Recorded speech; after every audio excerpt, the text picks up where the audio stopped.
Welcome to ജാൽ kitchen. ഇന്ന് നെയ്ച്ചോറ് അഥവാ ഗീ റൈസ് എങ്ങനെ ഉണ്ടാക്കാമെന്ന് നോക്കാം. അതിലേക്കായി 4 കപ്പ് ബസ്മതി റൈസാണ് എടുത്തിരിക്കുന്നത്. നീളം കൂടിയ അരിയാണ് ഞാൻ എടുത്തത്. ചെറിയ ബസ്മതി റൈസ് ആയാലും മതിയാവും. ആദ്യം തന്നെ അരി കഴുകി വൃത്തിയാക്കണം. കുറഞ്ഞത് 3 തവണയെങ്കിലും കഴുകിയെടുക്കണം.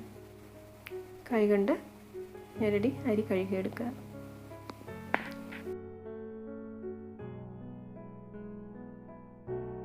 കഴുകി വൃത്തിയാക്കിയ അരിയിലേക്ക് അരി മുങ്ങിക്കിടക്കുന്നതിനാവശ്യമായ വെള്ളം ഒഴിച്ചു കൊടുക്കുക.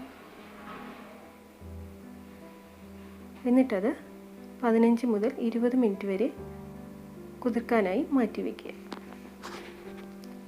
അരി കുതിർക്കാനായി വച്ചിരിക്കുന്ന സമയം മീഡിയം സൈസ് സവാള 2 എണ്ണം, ചെറുതാണെങ്കിൽ 3 എണ്ണം നീളത്തിൽ സ്ലൈസ് ചെയ്തെടുക്കുക.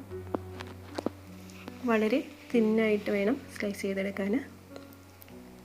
ഇത് ഫ്രൈ ചെയ്തെടുക്കാനുള്ളതാണ്. എത്രത്തോളം തിന്നായി സ്ലൈസ് ചെയ്യുന്നോ അത്രയും പെട്ടെന്ന് ഫ്രൈ ആയി കിട്ടും.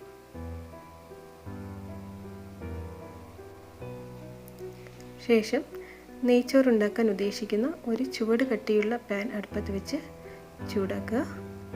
അതിലേക്ക് 1.5 ടേബിൾ സ്പൂൺ നെയ്യ് ഒഴിച്ചു കൊടുക്കുക.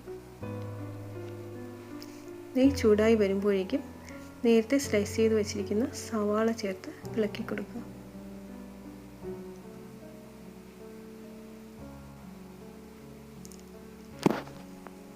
സവാളയ്ക്ക് ആവശ്യമായിട്ടുള്ള 1/4 ടേബിൾ സ്പൂൺ ഉപ്പ് ചേർത്ത് കൊടുക്കുക. എന്നിട്ടത് ഹൈ ഫ്ലെയിമിൽ വെച്ച് ഫ്രൈ ചെയ്തെടുക്കുക. ചെറുതീയിൽ വെച്ചാൽ സവാള കുഴഞ്ഞു പോകത്തേ ഉള്ളൂ, ഫ്രൈ ആയി കിട്ടത്തില്ല.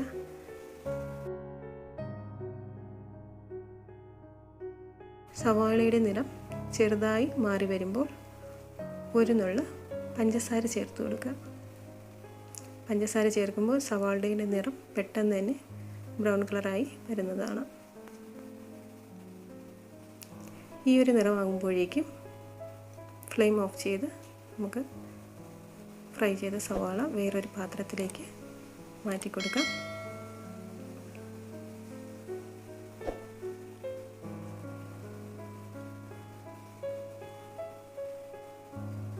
സവാള മുഴുവൻ മാറ്റിയ ശേഷം ആ പാനിലേക്ക് 1/2 ടേബിൾ സ്പൂൺ നെയ്യ് കൂടി ചേർത്ത് കുറച്ച് കാഷ്യൂനട്ട് ഫ്രൈ ചെയ്തെടുക്കാം. ഒത്തിരി ഫ്രൈ ചെയ്യേണ്ട കാര്യമില്ല, ചെറിയൊരു ഗോൾഡൻ ബ്രൗൺ കളറായാൽ മതിയാവും. എന്നിട്ടതും കോരി മാറ്റാം. അതിനുശേഷം പാനിലേക്ക് 1.5 ടേബിൾ സ്പൂൺ നെയ്യ് ഒഴിച്ചു കൊടുക്കാം.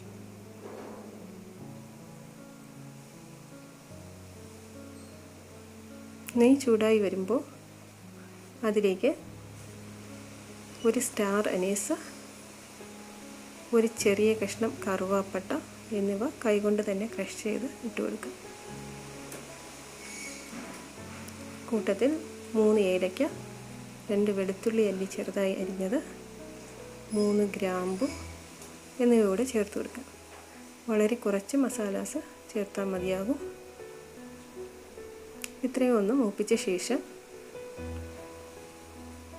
നേരത്തെ കുതിർക്കാനായി വെച്ചിരുന്ന അരി വെള്ളം തീരെ ഇല്ലാതെ അരിച്ചെടുത്ത് ചേർത്ത് കൊടുക്കുക. എന്നിട്ടത് 5 മിനിറ്റ് ഇളക്കി കൊടുക്കുക. അരി പൊടിയാത്ത രീതിയിൽ വേണം ഇളക്കി കൊടുക്കാൻ.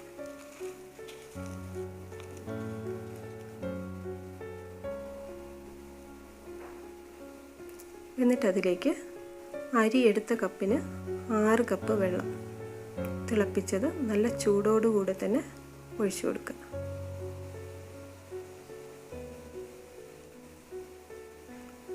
എന്നിട്ട് അരിക്ക് ആവശ്യമായിട്ടുള്ള ഉപ്പ് കൂടെ ചേർത്ത് കൊടുക്കുക. 1/2 ടേബിൾ സ്പൂൺ ഉപ്പ് കൂടി ചേർത്ത് നല്ലതുപോലെ മിക്സ് ചെയ്യുക. ഉപ്പും നെയ്യും എല്ലായിടത്തും എത്തണം. എന്നിട്ട് അടച്ചു വെച്ച് തിളപ്പിക്കുക.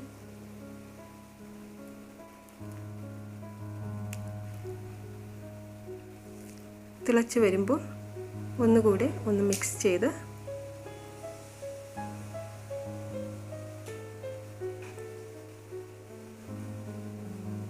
മീഡിയം ഫ്ലെയിമിൽ 10 മിനിറ്റ് അടച്ചു വെച്ച് വേവിക്കുക.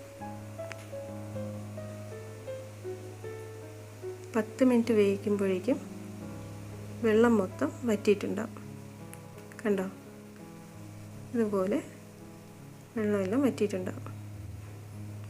ശേഷം അരി പൊടിഞ്ഞു പോകാതെ ശ്രദ്ധിച്ച് ഇളക്കി കൊടുത്ത് 2 മിനിറ്റ് കൂടി വേവിച്ച ശേഷം ഫ്ലെയിം ഓഫ് ചെയ്ത് അങ്ങനെ തന്നെ കുറഞ്ഞത് 10 മിനിറ്റ് വച്ചേക്കുക.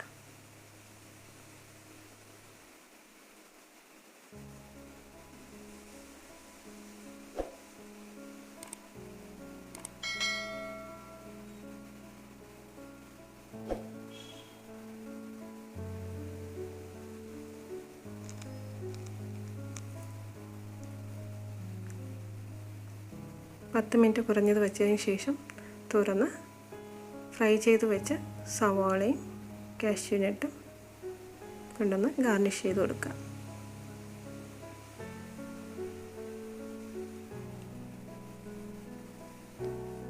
വളരെ കുറച്ച് സവാളയും കാഷ്യൂവും മാത്രം മതിയാവും ഗാർണിഷ് ചെയ്യാൻ. ബാക്കിയുള്ളത് സെർവ് ചെയ്യുന്ന സമയത്ത് റൈസിൽ കൂടി ഒന്ന് മിക്സ് ചെയ്ത് കൊടുക്കുക. അങ്ങനെ നമ്മുടെ രുചികരമായിട്ടുള്ള നെയ്ച്ചോറ് ഇവിടെ റെഡിയായി കഴിഞ്ഞു. എല്ലാവരും ഇതൊന്ന് ട്രൈ ചെയ്ത് നോക്കുക.